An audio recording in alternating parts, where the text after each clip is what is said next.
Сәлеметсіздер ме 5-ші сынып оқушылары, бүгінгі видеода дүниежүзі тарихы пәнінен 2-ші тоқсанға арналған ПЖБ бірге талдау жасап түсіндіріп беретін боламын.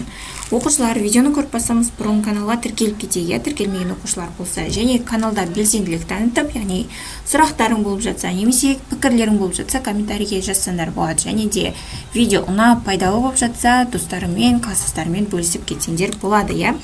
Ендеше тапсырманы бастаймыз. Бізде қос дөңгелекті арбалар және империялар бөлімі бойынша жиынтық бағалау алынатын болады.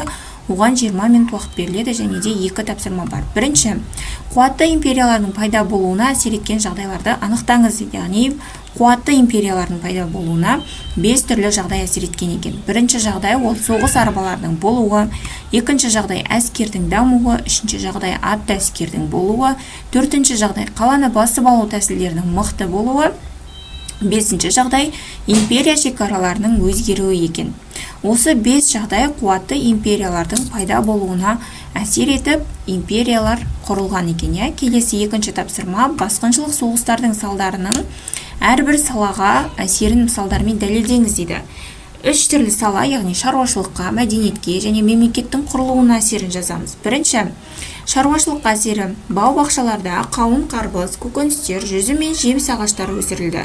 Кейбір қалаларда қолөнер мен мәдениет жақсы дамыды. Кірпіштен жасалған қорғандармен қорғалды. Келесі, мәдениетке әсері басқыншылық соғыстар кезінде Орта Азияда ежелгі шеберлердің туындылары көптеп табылып зерттелді. Ол туындылар мәдениеттің жоғары дәрежеде дамығандығын көрсетеді.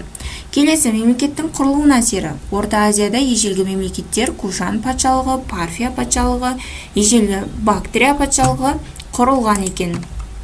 Оқушылар, осымен біздің ПЖБ талдауымыз аяқталды.